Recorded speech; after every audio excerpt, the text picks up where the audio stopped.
সরকারি কর্মকর্তা কর্মচারী ছাড়া সচিবালয়ে প্রবেশের বেসরকারি সব পাস বাতিল করা হয়েছে। অ্যাক্রেডিটেশন কার্ড দিয়ে আপাতত ঢুকতে পারবেন না সাংবাদিকরাও। শুক্রবার রাতে স্বরাষ্ট্র মন্ত্রণালয় থেকে প্রধান উপদেষ্টার বিশেষ সহকারী মোহাম্মদ খোদা বক্স চৌধুরীর স্বাক্ষরিত এক বিজ্ঞপ্তিতে এই নির্দেশনা দেওয়া হয়েছে।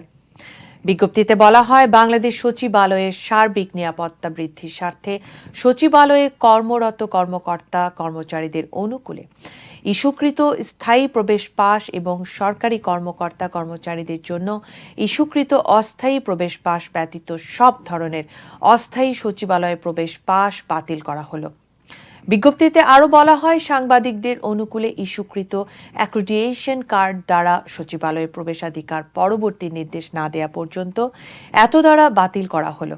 বিজ্ঞপ্তির শেষে জানানো হয়, বাতিলকৃত বিভিন্ন ক্যাটাগরির সচিবালয়ে প্রবেশ পাসধারীরা আগামী 15 দিনের মধ্যে Bangladesh police crime command and control centre DMP 15 Abdul Gani road Dhaka স্থাপনকৃত বিশেষ সেলের মাধ্যমে নতুন করে অস্থায়ী প্রবেশ পাসের জন্য আবেদন করতে পারবেন।